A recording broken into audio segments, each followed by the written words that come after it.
Love him or hate him, the controversial internet icon Andrew Tate has always talked a big game when it comes to chess. Is this the evidence showing that might have all been a lie? Not over yet, bro. In the middle of a random bar, Tate faces off against a random unknown player over a chessboard. The ever-controversial Andrew Tate, son of a world-renowned chess master, Andrew Tate, is often seen online, shouting about his own alleged skill in the ancient game. To an onlooker, the match might seem like an easy win for Tate, but as the game unfolds, the unexpected happens. With every move, it becomes clear that Tate, despite his grand claims, is not immune to the blunders that an amateur shouldn't be making. Could this random player with an alleged ELO rating of just 600 really topple the self-proclaimed chess genius? With the hum of the bar in the background, the game starts off gradually, with Tate playing the white pieces. Central pawns clash at d4 and d5, a classic Queen's Gambit opening maneuver setting the tone. Both players looking for that central dominance. Tate's c4 pawn falls first, the first casualty on the board. Seeking to reclaim control, he advances his bishop, taking back the square and the black pawn occupying it. But his attempted bishop development is quickly pushed back by a solid wall of black pawns, methodically marching forward. As the opening game develops, Tate appears hesitant in his knight's development on the king side, navigating the edges in a seemingly random journey. Then, with a dramatic spring, his queen suddenly darts out to h5, slicing through the gaps in black structure and putting the king in a surprise check. However, the challenge is short-lived. The Black King sidesteps the threat with ease, taking refuge on d7. Sensing an opportunity, Black's queen saunters forward, offering itself up as a tantalizing queen exchange. Tate, looking contemplative, weighs his options. After some deliberation, he rebuffs the trade, opting instead to shift his queen to g4, reintroducing the check.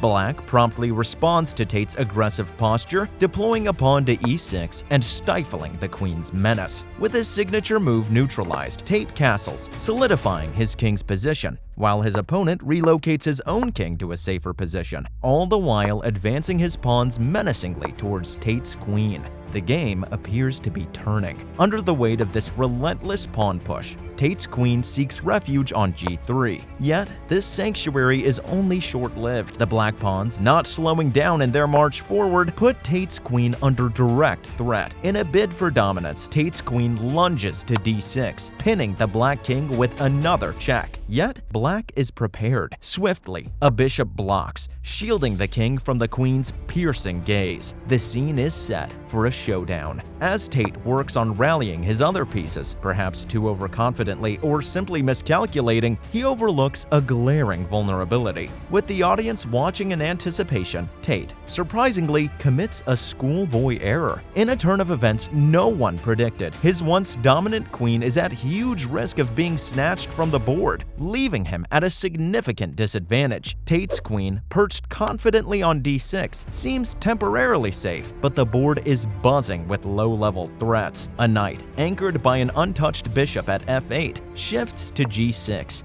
subtly unveiling a direct line of fire from the black bishop towards Tate's queen. Initially, this appears to go unnoticed by Tate. Suddenly, realization dawns upon him. He audibly acknowledges the trap he's caught himself in. I might just got my queen trap being a dummy. With a mix of desperation and audacity, he sacrifices his queen, taking the knight on b8. Almost instantly, the black rook on a8 captures his queen, abruptly ending her reign on the board. His opponent can almost not believe the mistake. Not over yet, bro. Stung badly by this sudden shock blunder and now missing his mightiest piece, the weight of the game presses down on Tate. He takes an unusually long pause, surveying the board, each second ticking away as he grapples with the challenge of trying to mount a comeback from this serious setback. Reinvigorated, Tate thrusts his pawn to d5, which swiftly captures the exposed black pawn on c6. The piece now stands as his new beacon of hope, surrounded by his dwindling position. In a peculiar decision after a brief pause, his opponent relocates the queen from e7 to b4. Seizing upon this lapse, Tate's rook, commanding the open d-file, descends with precision to capture the bishop, shielding the black king on d7. Another check is announced. With limited options, the black king retreats to e8. Tate, with a newfound glint in his eye, meticulously assesses the board again, trying to see whether this game could be turning in his favor. A moment of epiphany strikes. His bishop, lying in wait on b3, has a clear path to f7. In a decisive move, he locks in a checkmate. The black king is caught, trapped between the menacing bishop on f7 and the solidly placed rook on d7, backed by the supporting pawn at c6. Tate's caught him in a well-positioned checkmate, and Tate's hand has already shot across the table for the closing shake. Whether this final maneuver was premeditated or a product of luck remains a mystery. But in the face of adversity, especially after such a glaring blunder through the loss of the queen, Tate manages to pull a victory from the jaws of defeat. Just goes to show, in chess as in life, it's never truly over until it's over. And just maybe, Andrew Tate can play chess fairly well, like he claims. Enjoyed the video? Don't forget to hit that subscribe button and join our community for more amazing content like this.